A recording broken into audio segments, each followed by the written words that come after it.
ਉਹ ਕੀ ਕਾਰਨ ਸਨ ਜਿਨ੍ਹਾਂ ਕਰਕੇ ਅਸੀਂ ਇਸ ਹਾਲਤ ਵਿੱਚ ਆ ਗਏ ਕਿ ਅਸੀਂ ਚੰਗੀ ਤਨਖਾਹ ਤਾਂ ਲੈਂਦੇ ਹਾਂ, ਪਰ ਸਾਨੂੰ ਮਨ ਨੂੰ ਚੈਨ ਨਹੀਂ ਮਿਲਦਾ ਕਿਉਂਕਿ ਅਸੀਂ ਉਹ ਨਹੀਂ ਕਰ ਪਾਏ ਜੋ ਜ਼ਿੰਦਗੀ ਵਿੱਚ ਅਸੀਂ ਕਰਨਾ ਚਾਹੁੰਦੇ ਸੀ। ਇਸ ਸਾਰੇ ਕਾਸੇ ਲਈ ਇੱਕ ਪ੍ਰਬੰਧ, ਇੱਕ ਢਾਂਚਾ ਜ਼ਿੰਮੇਵਾਰ ਹੈ ਕਿਤੇ ਨਾ ਕਿਤੇ, ਜਿਸ ਨੂੰ ਅਸੀਂ ਪੂੰਜੀਵਾਦੀ ਢਾਂਚਾ ਕਹਿੰਦੇ ਹਾਂ। ਇਹ ਢਾਂਚਾ ਸਾਨੂੰ ਖੁਸ਼ੀਆਂ ਪ੍ਰਾਪਤ ਕਰਨ ਲਈ, ਕੁਝ ਵੱਖਰਾ ਕਰਨ ਲਈ, ਜੋ ਸਾਨੂੰ ਚੈਨ ਦਿੰਦਾ ਹੈ, ਮਨ ਦਾ ਆਰਾਮ ਦਿੰਦਾ ਹੈ, ਅਜਿਹਾ ਕਰਨ ਦੀ ਵਿਹਲ ਤੱਕ ਨਹੀਂ ਦਿੰਦਾ। ਸੋ ਅਸੀਂ ਕਿਵੇਂ ਇਸ ਢਾਂਚੇ ਨਾਲ ਲੜ ਸਕਦੇ ਹਾਂ ਤਾਂ ਕਿ ਅਸੀਂ ਆਪਣੇ ਮਨ ਨੂੰ ਸ਼ਾਂਤ ਕਰ ਸਕੀਏ, ਕੋਈ ਖੁਸ਼ੀ, ਕੋਈ ਖੇੜਾ ਸਦੀਵੀ ਤੌਰ 'ਤੇ ਪ੍ਰਾਪਤ ਕਰ ਸਕੀਏ ਜੋ ਸਾਨੂੰ ਚੀਜ਼ਾਂ ਵਿੱਚੋਂ ਨਾ ਮਿਲੇ। ਆਪਾਂ ਇਸ ਵੀਡੀਓ ਵਿੱਚ ਇਹ ਗੱਲ ਨਹੀਂ ਕਰਨੀ ਕਿ ਆਪਾਂ ਜਿਹੜਾ ਹੈ ਉਹ ਇਸ ਢਾਂਚੇ ਨੂੰ ਬਿਲਕੁਲ ਹੀ ਤੋੜ ਮਰੋੜ ਦੇਵਾਂਗੇ, ਸੁੱਟ ਦੇਵਾਂਗੇ। ਬਸ ਆਪਾਂ ਤਾਂ ਇਹ ਗੱਲ ਕਰਨੀ ਆ ਕਿ ਇਸ ਫੈਲੇ ਹੋਏ ਢਾਂਚੇ 'ਚ ਆਪਣਾ ਬਚਾਅ ਕਿਵੇਂ ਕੀਤਾ ਜਾਵੇ ਤਾਂ ਕਿ ਕੁਝ ਸਮਾਂ ਖੁਦ ਲਈ, ਦੂਜਿਆਂ ਲਈ, ਸਮਾਜ ਲਈ, ਆਪਣੇ ਆਲੇ ਦੁਆਲੇ ਲਈ ਕੱਢਿਆ ਜਾ ਸਕੇ। ਵੈਸੇ ਵੀ ਇਹ ਕਿਵੇਂ ਸੰਭਵ ਆ ਕਿ ਜਦੋਂ ਸਾਡੇ ਕੋਲ ਸਾਡੀ ਜ਼ਿੰਦਗੀ ਦੀਆਂ ਲੋੜਾਂ ਪੂਰੀਆਂ ਕਰਨ ਦੀ ਜਿਹੜੀ ਦੌੜ ਭੱਜ ਆ ਉਹ ਹੀ ਨਹੀਂ ਪੂਰੀ ਹੋ ਪਾ ਰਹੀ, ਤੇ ਅਸੀਂ ਕਿਵੇਂ ਉਹਨਾਂ ਇੱਛਾਵਾਂ, ਉਹਨਾਂ ਕ੍ਰੀਏਟਿਵ ਗੱਲਾਂ ਨੂੰ ਕਰ ਪਾਵਾਂਗੇ ਜਿਹਦੇ ਨਾਲ ਸਾਡਾ ਆਲਾ ਦੁਆਲਾ ਜਾਂ ਸਾਡਾ ਅੰਦਰ ਖੁਸ਼ ਹੁੰਦਾ ਵਾ, ਸੋਹਣਾ ਬਣਦਾ ਵਾ। ਪੂੰਜੀਵਾਦੀ ਢਾਂਚੇ ਵਿੱਚ ਸਾਡੇ ਕੋਲ ਬਹੁਤ ਸਾਰਾ ਇਨਫਰਾਸਟ੍ਰਕਚਰ ਸਾਡੇ ਆਲੇ ਦੁਆਲੇ ਸਾਨੂੰ ਖੜਾ ਮਿਲਦਾ ਹੈ, ਪਰ ਵੇਖਣ ਵਾਲੀ ਗੱਲ ਇਹ ਹੈ ਕਿ ਇਸ ਚਕਾਚੌਂਧ ਨਾਲ ਆਪਣੇ ਆਪ ਨੂੰ ਮੈਚ ਕਰਨ ਦੇ ਚੱਕਰ ਵਿੱਚ ਸਾਡਾ ਖਰਚਾ ਵੀ ਕਿੰਨਾ ਹੋ ਜਾਂਦਾ ਹੈ। ਜਿੱਥੇ ਤਨਖਾਹਾਂ ਵੱਧਦੀਆਂ ਨੇ ਜਾਂ ਕਹਿ ਲਓ ਕਿ ਲੋਕਾਂ ਨੂੰ ਰੋਜ਼ਗਾਰ ਮਿਲਦਾ ਹੈ, ਨਾਲ ਦੀ ਨਾਲ ਹੀ ਬਰਾਬਰ ਮਹਿੰਗਾਈ ਵੀ ਉਸੇ ਸਪੀਡ ਨਾਲ ਵਧੀ ਜਾਂਦੀ ਹੈ।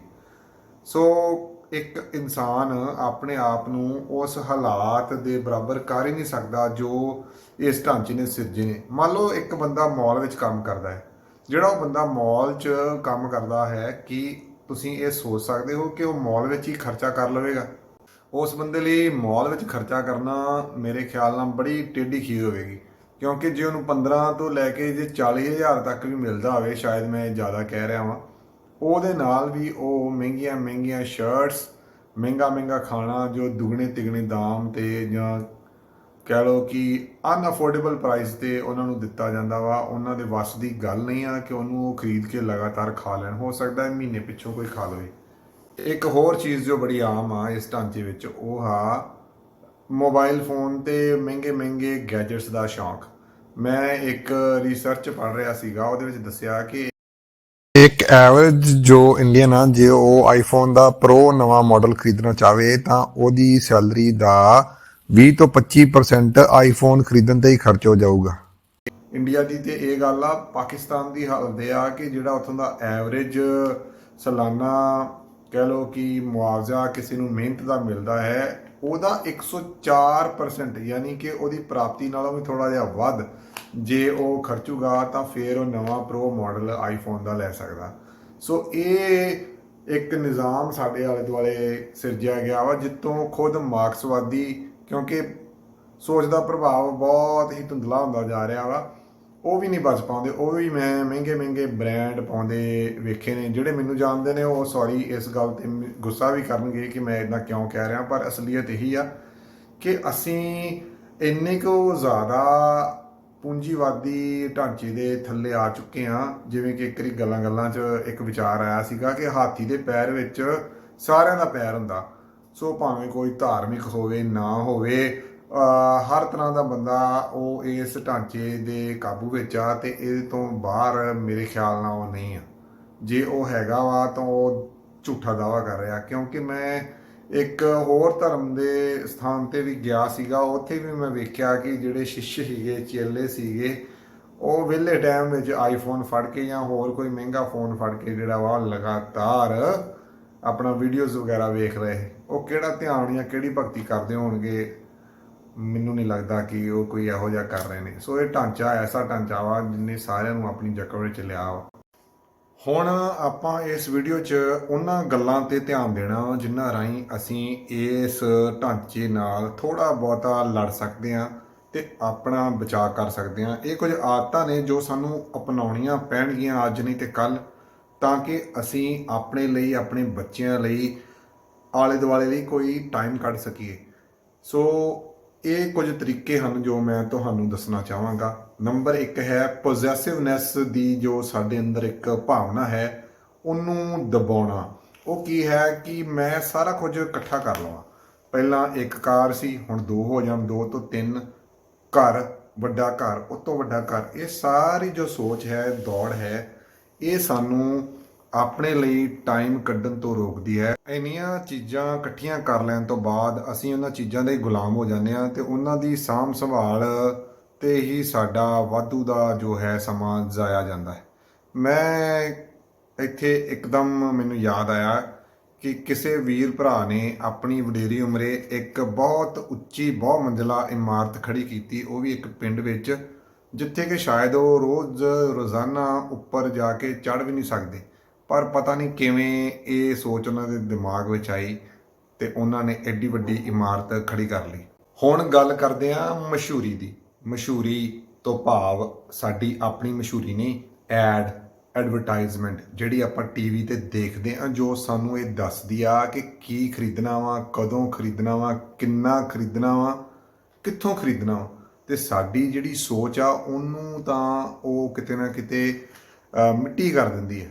ਮਾਰਕਸ, ਜਿਹਨੂੰ ਕਿ ਸਾਡੇ ਪੰਜਾਬੀ ਸਮਾਜ ਵਿੱਚ ਬਹੁਤ ਭੰਡਿਆ ਜਾਂਦਾ ਹੈ ਕਿ ਉਹ ਪਤਾ ਨਹੀਂ ਨਾਸਤਿਕ ਸੀ, ਧਰਮ ਦੇ ਖਿਲਾਫ ਸੀ, ਪਦਾਰਥਵਾਦੀ ਸੀ। ਉਹਨੇ ਕਿਹਾ ਹੈ ਕਿ ਵੇਚਣ ਦਾ ਜੋ ਢੰਗ ਆ, ਜੋ ਤਰੀਕਾ ਵਾ, ਉਹ ਹੈ selling is a process of alienation. ਤੁਹਾਨੂੰ ਜਿਹੜਾ ਕਿਸੇ ਸੰਦਰਭ ਨਾਲੋਂ ਤੋੜ ਕੇ ਅਲੱਗ ਕਰ ਦਿੱਤਾ ਜਾਂਦਾ ਅਤੇ ਤੁਸੀਂ ਫਿਰ ਕੁਝ ਨਾ ਕੁਝ ਐਸਾ ਖਰੀਦਣ ਲਈ ਮਜਬੂਰ ਹੋ ਜਾਂਦੇ ਜੇ ਜਿਹੜੀ ਕਿ ਤੁਹਾਨੂੰ ਲੋੜ ਵੀ ਨਹੀਂ ਸੀ। ਇਹ ਸਾਰਾ ਕੁਝ ਇਹਨਾਂ ਮਸ਼ਹੂਰੀਆਂ ਦੇ ਸਿਰ 'ਤੇ ਹੀ ਕੀਤਾ ਜਾਂਦਾ ਅਤੇ ਮਹਿੰਗਾ ਸਮਾਨ ਜੋ ਜ਼ਰੂਰੀ ਨਹੀਂ ਸੀ ਤੁਹਾਨੂੰ ਆਫਰਾਂ ਦੇ ਨਾਂ 'ਤੇ ਅਤੇ ਇਹ ਕਹਿ ਕੇ ਕਿ ਇੱਕ ਨਾ ਇੱਕ ਫ੍ਰੀ ਆ ਤੁਹਾਨੂੰ ਵੇਚ ਦਿੱਤਾ ਜਾਂਦਾ। ਤੁਸੀਂ ਪੈਸੇ ਬਚਾਉਂਦੇ ਕੈਸ਼ਲੈਸ ਹੋ ਜਾਂਦੇ ਹੋ ਕਿਉਂਕਿ ਤੁਸੀਂ ਲੋੜ ਨੂੰ ਨਹੀਂ, ਆਫਰ ਨੂੰ ਧਿਆਨ ਵਿੱਚ ਰੱਖਿਆ ਸੀ। ਸਾਨੂੰ ਇਹ ਵੀ ਦੱਸਿਆ ਜਾਂਦਾ ਕਿ ਆਹ ਦਿਨ, ਆਹ ਵਾਰ, ਆਹ ਮਹੀਨੇ ਵਿੱਚ ਸੇਲ ਲੱਗੂਗੀ। ਇੱਥੋਂ ਇਹ ਵੀ ਤੈਅ ਕਰ ਲਿਆ ਜਾਂਦਾ ਹੈ ਕਿ ਆਪਣਾ ਜੋ ਪੁਰਾਣਾ ਮਾਲ ਹੈ ਉਹਨੂੰ ਕਿਵੇਂ ਕੁਝ ਇੱਕ ਚੰਗੀਆਂ ਚੀਜ਼ਾਂ ਦੇ ਨਾਲ ਆਫਰ ਵਿੱਚ ਤੋਰ ਦੇਣਾ, ਕਿਉਂਕਿ ਜਿਹੜਾ ਇੱਕ ਵਾਰ ਵੈਬਸਾਈਟ ਦੇ ਉੱਤੇ ਜਾ ਕੇ ਸ਼ਾਪਿੰਗ ਕਰਨ ਚਲਾ ਗਿਆ, ਉਹ ਇੱਕ ਚੀਜ਼ ਨਹੀਂ ਖਰੀਦਦਾ, ਫਿਰ ਕਈ ਚੀਜ਼ਾਂ ਉੱਥੋਂ ਖਰੀਦ ਕੇ ਨਿਕਲਦਾ ਹੈ। ਸਾਡੀ ਨੌਜਵਾਨ ਪੀੜ੍ਹੀ ਇਕੱਲੇ ਉਹ ਨਹੀਂ ਜੋ ਜੌਬਸ ਵੀ ਕਰਦੇ ਨੇ, ਉਹ ਵੀ ਬਹੁਤ ਜ਼ਿਆਦਾ ਬ੍ਰਾਂਡ ਕੌਨਸ਼ੀਅਸ ਨੇ। ਪਤਾ ਨਹੀਂ ਜਿਹੜਾ ਕੰਮ 15-20 ਹਜ਼ਾਰ ਦੇ ਮੋਬਾਈਲ ਨਾਲ ਹੋ ਜਾਣਾ ਚਾਹੀਦਾ ਵਾ, ਉਹਨੂੰ ਉਹ ਕਿਉਂ ਮਤਲਬ ਲੱਖਾਂ ਰੁਪਏ ਦੇ ਕਿਸੇ ਮੋਬਾਈਲ 'ਤੇ, ਕਿਸੇ ਅੱਧੇ ਖਾਧੇ ਹੋਏ ਸੇਬ ਵਾਲੇ ਬ੍ਰਾਂਡ ਐਪਲ ਦੇ ਉੱਤੇ ਫੋਕਸ ਕਰਕੇ ਅਤੇ ਉਹ ਖਰੀਦਣਾ ਚਾਹੁੰਦੇ ਆ, ਕਿਉਂਕਿ ਉਹਨਾਂ ਨੂੰ ਲੱਗਦਾ ਵਾ ਕਿ ਇਹ ਉਹਨਾਂ ਵਿੱਚ ਕੋਈ ਨਾ ਕੋਈ ਵੈਲਿਊ ਪੈਦਾ ਕਰੂਗਾ। ਠੀਕ ਆ, ਜੇ ਸਮਾਜ ਸਾਰਾ ਇੱਦਾਂ ਦਾ ਹੀ ਆ ਤਾਂ ਦੂਜੇ ਨੂੰ ਜ਼ਰੂਰ ਲੱਗੂਗਾ ਕਿ ਆਹ ਬੰਦਾ ਬਹੁਤ ਸ਼ਾਹੀ ਆ, ਇਹਦੇ ਕੋਲ ਐਪਲ ਫੋਨ ਆ। ਪਰ ਮੈਨੂੰ ਲੱਗਦਾ ਵਾ ਕਿ ਇਹ ਇੱਕ ਤਰੀਕੇ ਨਾਲ ਬੇਵਕੂਫੀ ਦਾ ਇੱਕ ਸਿੰਬਲ ਆ। ਜੇ ਕਿਸੇ ਨੇ ਵੇਖਣਾ ਹੋਵੇ ਨਾ ਕਿ ਦਿਮਾਗੀ ਤੌਰ 'ਤੇ ਕੋਈ ਅਪਾਹਿਜ ਬੰਦਾ ਤੁਰਿਆ ਫਿਰਦਾ, ਤਾਂ ਉਹ ਉਸ ਬੰਦੇ ਨੂੰ ਵੇਖ ਲਏ ਜਿਹਦੇ ਕੋਲ ਆਈਫੋਨ ਦਾ ਲੇਟੈਸਟ ਫੋਨ ਆ। ਇਹ ਸੱਚ ਆ, ਭਾਵੇਂ ਸ਼ਾਇਦ ਸੁਣਨ ਵਾਲਿਆਂ ਨੂੰ ਇਹ ਬਹੁਤ ਬੁਰਾ ਲੱਗ ਰਿਹਾ ਹੋਵੇ, ਉਹ ਸੋਚਦੇ ਹੋਣ ਕਿ ਸ਼ਾਇਦ ਮੈਂ ਉਹ ਫੋਨ ਨੂੰ ਅਫੋਰਡ ਨਹੀਂ ਕਰ ਸਕਦਾ, ਇਸ ਕਰਕੇ ਇਹ ਕਹਿ ਰਿਹਾ, ਪਰ ਨਹੀਂ, ਅਜਿਹਾ ਨਹੀਂ ਆ। ਅਸੀਂ ਇਹ ਨਹੀਂ ਦੇਖਦੇ ਕਿ ਕੀ ਜੋ ਚੀਜ਼ ਅਸੀਂ ਖਰੀਦ ਰਹੇ ਹਾਂ ਉਹਦੀ ਜਿਹੜੀ ਕੁਆਲਿਟੀ ਹੈ ਉਹ ਵਧੀਆ ਹੈ ਕਿ ਨਹੀਂ, ਜੋ ਪ੍ਰਾਈਸ ਅਸੀਂ ਪੇ ਕਰ ਰਹੇ ਹਾਂ ਉਹਦਾ ਰਿਜ਼ਲਟ ਸਾਨੂੰ ਉਹ ਦੇ ਰਹੀ ਆ ਕਿ ਨਹੀਂ। ਅਸੀਂ ਇਹ ਨਹੀਂ ਦੇਖਦੇ ਕਿ ਉਹ ਐਕਸਪਰਟਸ ਵੱਲੋਂ ਬਣਾਈ ਗਈ ਆ ਕਿ ਕਿਸੇ ਮਤਲਬ ਗਰੀਬ ਕੋਲੋਂ ਧੱਕੇ ਨਾਲ ਮਜ਼ਦੂਰੀ ਕਰਾ ਕੇ ਸਸਤੇ ਵਿੱਚ ਪ੍ਰਾਪਤ ਕਰ ਲਈ ਗਈ ਆ। ਬੜੀਆਂ ਐਸੀਆਂ ਗੱਲਾਂ ਜਿਨ੍ਹਾਂ ਨੂੰ ਅਸੀਂ ਬ੍ਰਾਂਡ ਕੌਨਸ਼ੀਅਸ ਹੋ ਕੇ ਇਗਨੋਰ ਹੀ ਕਰ ਦਿੰਦੇ ਹਾਂ। ਅਤੇ ਵੈਸੇ ਵੀ ਕੰਪਨੀ ਸੋਚਦੀ ਆ ਕਿ ਜੇ ਬ੍ਰਾਂਡ ਖੜਾ ਕਰਕੇ ਬਿਜ਼ਨਸ ਚੱਲ ਸਕਦਾ ਅਤੇ ਵਧੀਆ ਚੀਜ਼ਾਂ ਬਣਾਉਣ ਦੀ ਲੋੜ ਵੀ ਕੀ ਹੈ। ਐਪਲ ਖਰੀਦਣ ਵਾਲਾ ਇਹ ਕਹਿ ਸਕਦਾ ਕਿ 5 ਸਾਲ ਤੱਕ ਫ਼ੋਨ ਖਰਾਬ ਨਹੀਂ ਹੁੰਦਾ, ਪਰ ਇੱਕ ਤਰੀਕੇ ਦੇ ਨਾਲ ਤੁਸੀਂ ਪੁਰਾਣੀ ਟੈਕਨੋਲੋਜੀ ਨੂੰ ਹੀ 5 ਸਾਲ ਯੂਜ਼ ਕਰਦੇ ਹੋ। ਵੈਸੇ ਵੀ ਐਪਲ ਇਨੋਵੇਸ਼ਨ ਦੇ ਨਾਂ 'ਤੇ ਬਹੁਤ ਥੋੜ੍ਹੀਆਂ ਚੀਜ਼ਾਂ ਸਾਨੂੰ ਦਿੰਦਾ ਹੈ। ਹੁਣ ਆਪਾਂ ਗੱਲ ਕਰਦੇ ਹਾਂ ਫਰੀਕੁਐਂਸੀ ਆਫ ਕੰਜ਼ੰਪਸ਼ਨ ਦੀ, ਭਾਵ ਕਿ ਅਸੀਂ ਲਗਾਤਾਰ ਕਿਵੇਂ ਮਤਲਬ ਚੀਜ਼ਾਂ ਨੂੰ ਖਰੀਦੀ ਜਾਂਦੇ ਹਾਂ। ਇੱਕ ਮੇਰੇ ਮਿੱਤਰ ਸੀਗੇ, ਸੁਭਾਅ ਦੇ ਬਹੁਤ ਵਧੀਆ ਅਤੇ ਖੁੱਲ੍ਹ ਦਿਲੇ ਸੀ, ਪਰ ਉਹ ਹਰ ਸਾਲ ਨਵੇਂ ਆਏ ਸਮਾਰਟਫੋਨ ਦਾ ਮਾਡਲ ਖਰੀਦਦੇ ਸੀ। ਇਹ ਹੈਬਿਟ ਨਾ ਤੇ ਉਹਨਾਂ ਦੇ ਪਰਿਵਾਰ ਲਈ, ਨਾ ਉਹਨਾਂ ਲਈ ਕੋਈ ਵਧੀਆ ਚੀਜ਼ ਹੈ, ਅਤੇ ਦੂਸਰਿਆਂ ਨੂੰ ਵੀ ਇਹ ਚੀਜ਼ ਦੇਖ ਕੇ ਕੋਈ ਵਧੀਆ ਸੰਦੇਸ਼ ਨਹੀਂ ਮਿਲਦਾ। ਇੱਕ ਅਗਲਾ ਫੈਕਟਰ ਜੋ ਬੜਾ ਕਾਮਨ ਹੈ ਉਹ ਮੀਡੀਆ ਰਾਹੀਂ ਸਾਡੇ ਤੱਕ ਪਹੁੰਚਾਇਆ ਜਾਂਦਾ ਹੈ ਕਿ ਸ਼ਾਪਿੰਗ ਕਰਕੇ ਤੁਸੀਂ ਆਪਣੇ ਮਨ ਨੂੰ ਖੁਸ਼ੀ ਦਿੰਦੇ ਹੋ। ਇੱਕ ਫਿਲਮ ਵੀ ਆਈ ਸੀ ਪਿਆਰ ਕੇ ਸਾਈਡ ਇਫੈਕਟ, ਉਹਦੇ ਵਿੱਚ ਜੋ ਜੋੜਾ ਸੀ ਜਦੋਂ ਉਹਨਾਂ ਦਾ ਆਪਸ ਵਿੱਚ ਬ੍ਰੇਕਅਪ ਹੋ ਜਾਂਦਾ ਤੇ ਉਹ ਆਪਣੇ ਮਨ ਦੀ ਚਿੰਤਾ ਨੂੰ ਮਿਟਾਉਣ ਲਈ ਇੱਕ ਮਾਲ ਵਿੱਚ ਅਲੱਗ-ਅਲੱਗ ਸ਼ਾਪਿੰਗ ਕਰਨ ਲਈ ਚਲੇ ਜਾਂਦੇ ਨੇ ਤੇ ਉੱਥੇ ਵੀ ਜਦੋਂ ਉਹ ਇੱਕ ਦੂਜੇ ਨੂੰ ਮਿਲਦੇ ਨੇ ਤੇ ਉਹਨਾਂ ਵਿੱਚ ਆਪਸੀ ਟਕਰਾਅ ਹੁੰਦਾ ਕਿ ਤੂੰ ਵੀ ਇਹ ਕੁਛ ਹੀ ਕਰ ਰਿਹਾ ਫਿਰ ਜੋ ਮੈਂ ਕਰ ਰਹੀ। ਸੋ ਇਹ ਜੋ ਟ੍ਰੈਂਡ ਹੈ ਕਿ ਸ਼ਾਪਿੰਗ ਕਰਨ ਨਾਲ ਖੁਸ਼ੀ ਮਿਲਦੀ ਹੈ, ਇਸ ਤੋਂ ਵੀ ਵੱਧ ਕਈ ਖੁਸ਼ੀਆਂ ਪ੍ਰਾਪਤ ਕਰਨ ਦੇ ਸਾਧਨ ਨੇ, ਉਹਨਾਂ ਵੱਲ ਧਿਆਨ ਦਿਓ। ਇਹ ਇੱਕ ਮਾਰਕੀਟਿੰਗ ਦਾ ਤਰੀਕਾ ਹੈ, ਇਸ ਨੂੰ ਸੱਚ ਨਾ ਸਮਝ ਲੈਣਾ। ਇੱਕ ਅਗਲਾ point, take care of your shit. Sorry, ਮੈਂ ਕੋਈ ਪੁੱਠੀ ਸਿੱਧੀ ਗੱਲ ਨਹੀਂ ਕਰ ਰਿਹਾ, ਮੈਂ ਇਹ ਕਹਿ ਰਿਹਾ ਵਾਂ ਕਿ ਜੋ ਵੀ ਸਮਾਨ ਤੁਸੀਂ ਆਪਣੀ ਮਿਹਨਤ ਦੀ ਗਾੜੀ ਕਮਾਈ ਨਾਲ ਖਰੀਦਿਆ ਉਹਦਾ ਧਿਆਨ ਵੀ ਰੱਖੋ। ਜਿਵੇਂ ਕੋਈ ਕਾਰ ਜਾਂ ਬਾਈਕ ਆ, ਜਿੰਨੀ ਕੁ ਰਿਪੇਅਰ ਤੁਸੀਂ ਖੁਦ ਉਹਦੀ ਕਰ ਸਕਦੇ ਜੇ, ਨਿੱਕਾ ਮੋਟਾ ਕੰਮ ਉਹਨੂੰ ਜ਼ਰੂਰ ਕਰਦੇ ਰਹੋ ਤਾਂ ਕਿ ਬਾਅਦ ਵਿੱਚ ਵੱਡੀ ਪੇਮੈਂਟ ਨਾ ਕਰਨੀ ਪਵੇ। ਇਸ ਪੂੰਜੀਵਾਦ ਵਿੱਚ ਇੱਕ ਅਖੌਤੀ ਦੇਸ਼ ਜੋ ਆਪਣੇ ਆਪ ਨੂੰ ਸਮਾਜਵਾਦੀ ਦਿਖਾਉਂਦਾ ਹੈ, ਚਾਈਨਾ, ਉਹਦਾ ਮਾਲ ਵੀ ਸਾਡੇ ਆਲੇ ਦੁਆਲੇ ਬਹੁਤ ਖਿਲਰਿਆ ਪੁਲਰਿਆ ਦਿਖਾਈ ਦਿੰਦਾ ਹੈ ਤੇ ਉਹਦੀ ਕੁਆਲਿਟੀ ਬਹੁਤ ਘਟੀਆ ਹੁੰਦੀ ਆ ਕਈ ਵਾਰ। ਤੇ ਉਹ ਚੀਜ਼ ਜਦੋਂ ਅਸੀਂ ਲਿਆਉਂਦੇ ਹਾਂ ਤੇ ਉਹ 2 ਮਹੀਨੇ ਬਾਅਦ ਜਾਂ ਦੂਜੇ ਦਿਨ ਹੀ ਕਈ ਵਾਰ ਖਰਾਬ ਹੋ ਜਾਂਦੀ ਹੈ। ਸੋ ਪ੍ਰਾਈਸ ਦੀ ਗੱਲ ਮੈਂ ਅੱਗੇ ਕੀਤੀ ਸੀ, ਪ੍ਰਾਈਸ ਤੇ ਕੁਆਲਿਟੀ ਨੂੰ ਧਿਆਨ 'ਚ ਰੱਖ ਕੇ ਉਹ ਚੀਜ਼ਾਂ ਖਰੀਦੋ ਜੋ ਹੰਢਣਸਾਰ ਹੋਣ। ਪਰ ਹਾਂ, ਇਹ ਨਹੀਂ ਕਿ ਹੰਢਣਸਾਰਤਾ ਦੇ ਨਾਂ 'ਤੇ ਅਸੀਂ ਐਪਲ ਦਾ ਫੋਨ ਹੀ ਲੈਣਾ ਕਿਉਂਕਿ ਉਹ ਤੇ 5-6 ਸਾਲ ਚੱਲ ਜਾਂਦਾ। ਹੋਰ ਵੀ ਬਹੁਤ ਸਾਰੇ ਆਪਸ਼ਨ ਸਾਡੇ ਕੋਲ ਮੌਜੂਦ ਨੇ ਜੋ ਕਿ ਡਿਊਰੇਬਲ ਵੀ ਨੇ। ਸੋ ਇਸ ਚੀਜ਼ ਨੂੰ ਵੀ ਖਿਆਲ ਰੱਖੋ ਕਿ ਆਪਣੀਆਂ ਚੀਜ਼ਾਂ ਦੀ ਸੰਭਾਲ ਕਰੋ। ਸਿਹਤ ਨਾਲ ਤਾਂ ਕੋਈ ਸਮਝੌਤਾ ਕਰਨਾ ਬਣਦਾ ਹੀ ਨਹੀਂ ਹੈ, ਇਸ ਲਈ ਚੰਗਾ ਵਧੀਆ ਖਾਓ। ਇਹ ਨਹੀਂ ਕਿ ਬ੍ਰਾਂਡਡ ਜਾਂ ਮਹਿੰਗਾ ਜਾਂ ਫਾਸਟ ਫੂਡ ਹੀ ਖਾਣਾ ਵਾ। ਅੱਜ ਉਸ ਚੇਨ ਤੋਂ ਕਦੀ ਉਸ ਚੇਨ ਤੋਂ, ਕਦੀ ਮੈਕ ਦਾ 버ਗਰ ਖਾਣਾ ਵਾ, ਕਦੀ ਸੱਬ ਦਾ ਖਾਣਾ ਵਾ, ਜ਼ਰੂਰੀ ਨਹੀਂ ਆ। ਇਹ ਕਦੀ ਕਦਾਈ ਕੀਤੇ ਜਾਣ ਵਾਲੇ ਕੰਮ ਹੋ ਸਕਦੇ ਨੇ ਪਰ ਰੋਜ਼ਾਨਾ ਦੀ ਜ਼ਿੰਦਗੀ ਇਹਨਾਂ ਦੇ ਆਸਰੇ ਨਹੀਂ ਚੱਲਦੀ। ਸੋ ਵਧੀਆ ਖਾਓ ਤਾਂ ਕਿ ਬਾਅਦ ਵਿੱਚ ਡਾਕਟਰ ਕੋਲ ਜਾ ਕੇ ਵੱਧ ਖਰਚਾ ਨਾ ਕਰਨਾ ਪਵੇ। ਇੱਕ ਹੋਰ ਚੀਜ਼ ਟੀਵੀ ਦੇ ਉੱਤੇ ਜੋ ਫਾਈਨੈਂਸ਼ੀਅਲ ਕੋਚ ਨੇ ਉਹ ਪ੍ਰਚਾਰਦੇ ਨੇ ਕਿ ਕਦੀ ਵੀ ਆਪਣਾ ਘਰ ਨਾ ਖਰੀਦੋ।